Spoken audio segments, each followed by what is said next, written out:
Montana Territory, July 1877. The sun was barely over the pines when Zeke Callahan saw her, tucked on the back porch of a sagging house, her legs drawn up under a blanket, her eyes wide and hollow like she had not slept in days. She did not look more than 20, pale as milk, hair the color of burned wheat, and she was not moving. Zeke slowed his horse, frowning at the cracked fence, the broken wagon wheel in the yard, and the silence. He had come to buy a mule from Adaline Vaughn, a man known around these parts for being cheap, hard, and mostly drunk. What he had not expected was to see a girl left out like something forgotten. The door creaked open. Everett stepped out, rubbing his beard with a hand that shook slightly. "You here for the mule?" he asked. Zeke swung down from his saddle, boots hitting the dirt with a thud. "Who's the girl?" Everett's expression pinched. "My daughter, ain't much use, born frail, can't walk more than a few feet without getting winded. Doctor said it's her heart or her lungs." "Hell if I know, she just sits there." "What's her name?" "Adaline." Adaline Vaughn stared at the ground, her face still and unreadable. Zeke stepped closer, his voice lower now. "You all right out here?" She blinked once, slow. "I am used to it." Zeke's jaw flexed. He turned back to Everett. "You just leave her out here all day?" Everett shrugged. "She's alive, ain't she? Got food, not much else for her to do. Can't even get to church without someone carrying her. I got work to do." Zeke looked from the man to the girl again. "You ever think maybe she needs more than food and shade?" Everett scoffed. "She's lucky I keep her. Most men would have dumped her at a mission years ago." Zeke's voice dropped. "You done talkin'?" Everett squinted. "You here to buy or not?" "I ain't here for your damn mule anymore," Zeke said and turned back to the girl. "Adaline, you want to come with me?" She looked up, startled. "What? I got a wagon. A small cabin a few miles out. I live quiet. I work the land. I do not drink and I do not leave folks to rot on porches. You want to come?" Everett's laugh was sharp. "You out of your mind? She can't do nothing. You think she's gonna garden, cook? She's dead weight." Zeke didn't look at him. His eyes stayed on Adaline, steady and calm. "I do not need help. I just do not want to leave you here." Her lips parted. Her hands trembled a little under the blanket. "You do not even know me." "I know you deserve better than this." Silence stretched, then she nodded. Zeke moved fast, lifting her gently into his arms. She was light as a sack of flour. She did not flinch, but her fingers curled into his shirt. Everett muttered something behind them, but Zeke had already turned away. He set her carefully in the back of his wagon, padded with a rolled quilt and some burlap feed sacks. She looked around like she could not quite believe it.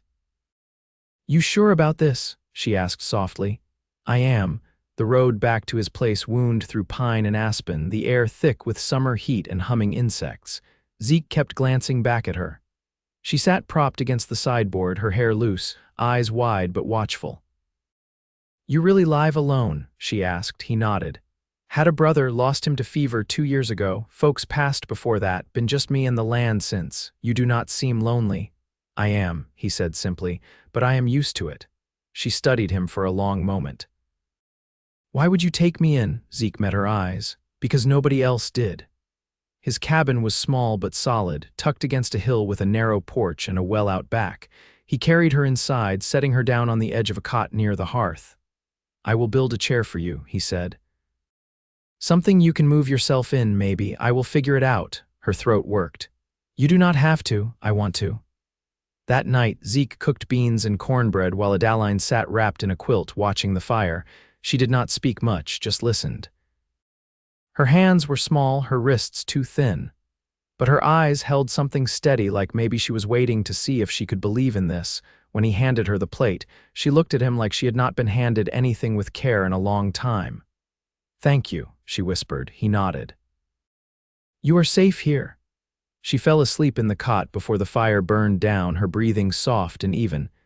Zeke sat nearby in the rocker, arms crossed. He watched her, and something settled in his chest, deep and quiet, not pity, not charity, something else.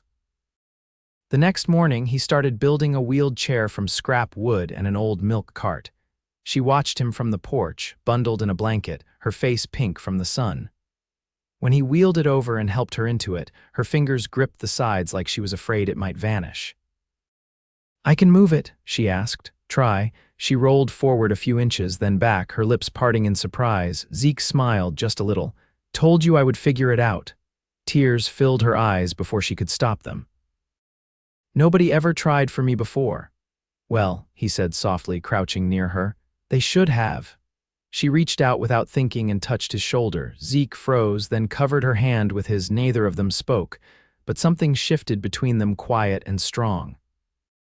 He had not come looking for her, but she had been waiting in her silence and stillness for someone who would see her. And he did. By late August, the days had turned dry and gold. Crickets sang from the tall grass, and the heat came in slow waves that shimmered above the dirt path winding toward the barn. Zeke had taken to rising before first light, working through the morning while the air was still cool, then seeing to Adaline's needs once she woke. Most afternoons, she sat in the shade of the cottonwood near the well, her wheeled chair parked on a wide plank he'd laid for her to cross the uneven ground. She embroidered when her hands didn't tremble too much, or read aloud from the worn books he'd brought down from the shelf she couldn't reach. One afternoon, she set her stitching aside, watching as Zeke leaned over the harness he was mending beneath the barn awning. His shirt clung damp to his back, streaked with dust and sweat. His shoulder moved with quiet rhythm, one hand steady on the leather strap, the other threading the needle through. "Do you miss talking to someone?" she asked, not loudly. Zeke didn't look up right away. He finished the stitch, tied it off, and sat back on his heels. Then he wiped his hands on his trousers and stood. "I suppose I didn't know how much I missed it till you got here," he said, wiping his brow with the heel of his hand. "You get used to quiet, but that don't mean it's good for you." She nodded once, her gaze drifting out past the barn to the open field. "I used to make up stories in my head, whole families, places I'd never seen, rivers, cities, gardens with orange trees. I would pretend I was moving through them." Zeke stepped closer, his boots crunching the dry grass. "You still do, not as much," she said. "It feels different now. I don't have to pretend the same way." He lowered himself to the ground beside her, folding his arms over his knees. "Why's that?" She turned her head toward him, her voice so soft he had to lean in to hear. "Because I'm not invisible anymore." The air held still between them, warm and close. He looked down at her hands resting in her lap. "You ever want to see any of those places for real?" She smiled faintly. "I don't think I'm meant to go far." Zeke shook his head. "Maybe not far, but there's a river a few miles west, flows clean out of the mountain. I could fix up the wagon, take you there one morning. You'd like it." She watched his face, something unreadable flickering behind her eyes. "You do all that just for me?" "I would," he said simply, "if you wanted it." Her fingers brushed the edge of the quilt across her knees. "I wouldn't know how to thank you." "You don't have to." They sat for a time without speaking. The breeze shifted the cottonwood leaves, tossing their shadows along the ground. Then Adaline spoke again, her voice more certain now. "Did you ever think of marrying?" Zeke's shoulders lifted slightly. "Suppose I did, back when I was younger. But I had my brother to look after, and the land doesn't leave room for much else." She tilted her head. "Would you want it still? A wife?" He didn't answer right away. His gaze went to the horizon, where the light had turned amber. "I'd want someone who could be still with me. Who didn't mind the quiet, someone I could carry when they needed carrying." Adaline's breath caught, but she said nothing. She folded her hands together tighter. Zeke stood after a while and offered her his arm to bring her inside. That night he made soup from root vegetables and dried meat, stirring it slowly as the fire hissed beneath the pot. The air inside smelled of thyme and smoke. Adaline sat near the hearth, her hands wrapped around a warm tin cup. She watched the flames, her lashes lowered. When he handed her a bowl, her fingers brushed his. She looked up. "I think I'd like to see that river," she said. Zeke nodded once. "Then we'll go." And in that quiet exchange, something settled between them, delicate as thread but strong enough to hold. The road to the river took most of the morning. The wagon moved slow over the narrow cut between ridges, wheels rattling over stones as scrub brush scraped its undercarriage. Zeke had packed a folded quilt and a small basket of bread and dried apples. He'd lined the buckboard with straw and settled Adaline against a cushion, a broad-brimmed hat shading her face. She hadn't spoken much after they set off, but her eyes stayed wide, alert to every shift in light and leaf. By midday, the trees thinned and the ground sloped down to a wide stretch of water. The river was shallow here, the current gentle, bordered by smooth stones and tall reeds. Cottonwoods leaned over the bank, their limbs dipping low like they were listening to the quiet. Zeke reined in the mule beneath a stand of alder. "This is it." Adaline raised her head, gaze moving over the water's shimmer, the hush of wind in the grass. "It's more than I ever imagined." He helped her down, careful and slow, then carried her to a shaded hollow where the earth sloped soft and dry. He laid the quilt beneath her and placed the basket within reach. "I'll see to the mule," he said. "You call if you need me." She nodded, but her eyes stayed on the river, a kind of wonder softening her features. Zeke returned a while later and found her with her shoes off, toes brushing the edge of the quilt. "I'd forgotten how warm the sun feels when you're not behind a wall." He sat beside her, stretching his legs out. "You were always meant to be out in it." She glanced at him, something unreadable flickering in her expression. "Do you ever think on what you might have been if things had been different?" "I used to," he said. "Before I learned that wanting a different past don't change the one you got." She turned back to the river. "I used to think if I could just be stronger or walk further, maybe my father would have looked at me different." Zeke didn't reach for her, but she could feel him listening, the way his attention settled fully on her, like he was holding the silence open for whatever she needed to say. "But I see now it wouldn't have mattered," she continued. "He didn't want a daughter, he wanted someone useful, someone who could keep pace." Zeke's voice was low, then he was blind to what was right in front of him. The wind shifted, carrying the scent of water and sun-warmed earth. Adaline pulled her knees up beneath her skirt, hands folded over her lap. "I want to learn how to make something with my hands," she said after a long pause. "Not just needlework, something that stays, wood maybe or clay, something you can touch and know it came from you." Zeke nodded. "I know a man in town who fires pottery. He sells to the general store. I'll take you if you're set on it." She blinked. "You do that." "I'd do more than that," he said, "if it meant seeing you light up like you did just now." Her cheeks colored and she looked down at her hands. "You make it easy to believe in things." Zeke turned toward her, his voice quiet but steady. "I don't want you to believe in me, I want you to believe in yourself." The sun crept higher, casting long shadows from the trees. Adaline shifted closer, her shoulder brushing his arm. She didn't pull away.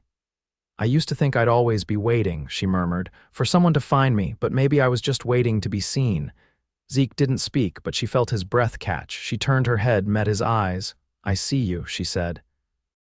His hand moved, slow and certain, to cover hers. It wasn't a promise, not yet, but it was the start of one. A quiet vow in the hush between water and sky. By the time the first frost brushed the grasses silver, Adaline had begun shaping clay with her hands in the mornings. Zeke had brought her to the potter's shed twice, where a quiet man named Jonas showed her how to knead the earth-scented lumps and shape them on a wheel he turned by hand. She practiced at home now, using a small table Zeke had built low enough for her to reach from her chair. "It's harder than it looks," she said one morning, pressing her thumbs into the center of a misshapen bowl. "I keep getting the walls too thin." Zeke leaned against the doorframe, arms folded, watching the way she furrowed her brow. "You'll get it." "You've got patience." She shook her head, clay streaked across her forearm. "I've got stubbornness, different thing." He stepped closer, brushing a loose strand of hair from her temple. "One keeps you still, the other keeps you going." She looked up, eyes catching his. "And which am I?" "You're going," he said, quiet. She reached for the bowl again, but her hand paused. "Would you be all right if I sold something? Later, I mean, if I ever got good enough." "Why wouldn't I be?" he said. "It'd be yours to sell."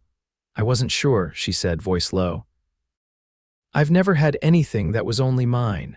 Zeke crouched beside the table, resting one hand lightly on her knee. "You do now." The fire crackled in the hearth behind them, and a pine branch snapped in the flames. She didn't answer right away, her gaze fixed on his fingers where they rested, warm and steady. Later that week, they rode into town again. The wind was sharp, tugging at Adaline's shawl as Zeke wheeled her carefully down the boardwalk in front of the mercantile. She watched the faces that passed, most looked away quickly. Some nodded politely, none lingered long. Near the corner, a girl with fair braids whispered something to her mother, who pulled her aside sharply, not unkindly, but as if shielding her. Adaline's voice was even. "They think I've been damaged." Zeke didn't slow. "They don't know you." She glanced sideways. "Does it bother you?" He stopped then. "That they stare?" "No, that I'm not, like other women." Zeke met her gaze full. "You're not like other women, Adaline. That's why I saw you." She held his eyes for a long moment. Then she nodded once and looked forward again. Inside the shop, she selected a small bundle of wool yarn dyed in rust and ochre. She ran her fingers over the fibers, thoughtful.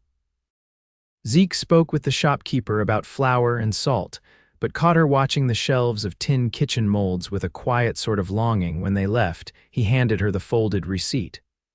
"There's a second parcel in the back." She looked up. "What did you do?" "Bought you those tin molds, Zeke. You'll use them," he said. Back at the cabin, she lined the molds along the windowsill and turned toward him. "You keep giving me things." He didn't answer, just watched her.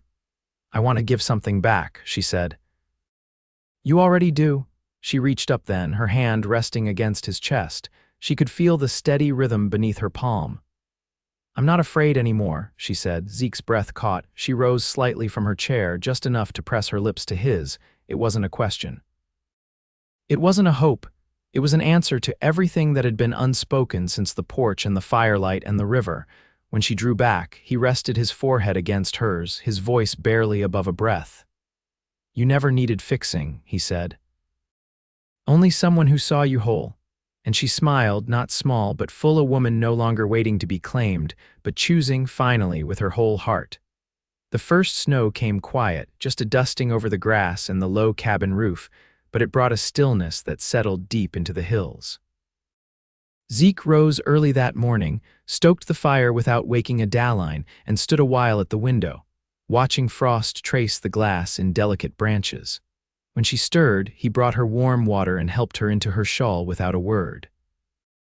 She rested a hand on his forearm as he adjusted the wool around her shoulders. "I dreamed I was walking," she said. "Not far, just to the well and back." He met her gaze. "You want to try it?" Her brow furrowed. "Without the chair," he nodded.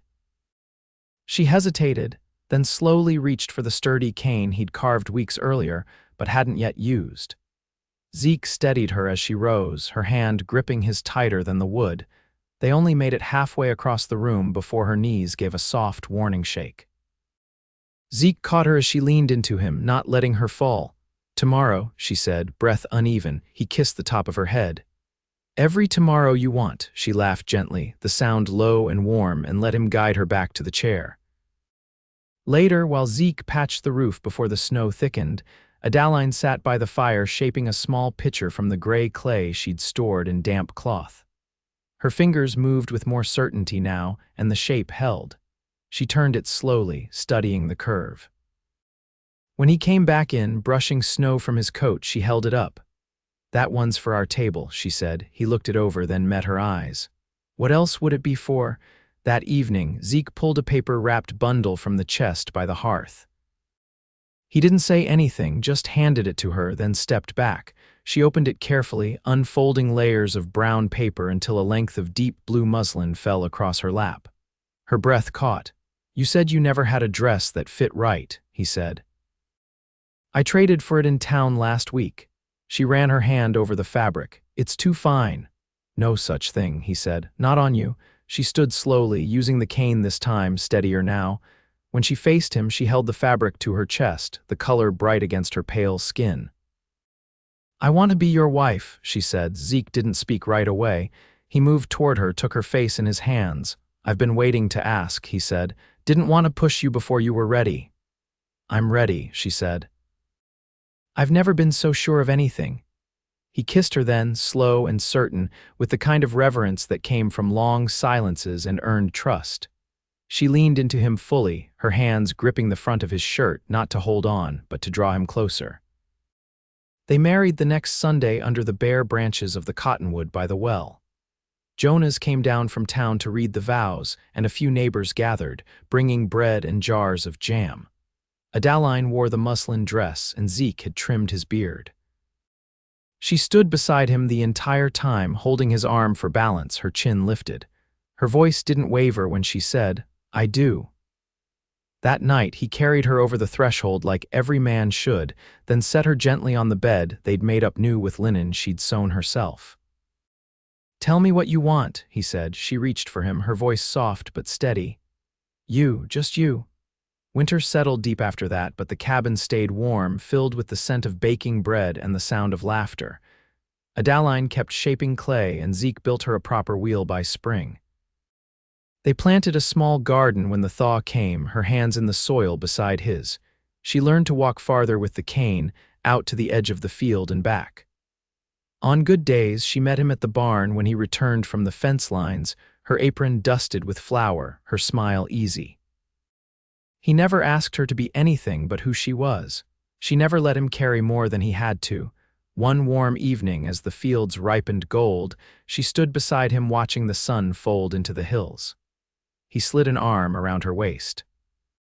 "You ever think about those stories you used to imagine?" he asked. She leaned into him. "Not so much anymore." "Why's that?" "Because I'm living one now," she said. He kissed her temple, and they stood in the hush, no words, no need. Just the land, the sky, and the quiet weight of a life built slow and true. Years passed, and the house grew. Zeke added a second room with windows that opened onto the orchard they planted together. Adaline's pottery sold well enough in town that the general store set a shelf just for her work. Folks no longer looked away when they passed her on the walk. They never had children, but the place was full of small joys. Seedlings in spring soil, coffee shared on cold mornings, the sound of Zeke's boots on the porch as dusk came down, and always, always, her hand in his. They grew older with grace, the kind of age that came from weathered days and steady hearts. One crisp afternoon, she watched him from the porch as he repaired the gate, his hair touched with gray now, his shoulders still broad and sure. She called to him, and when he looked up, she smiled. "I still see you," she said. He grinned, wiping his hands on his trousers. "And I always will."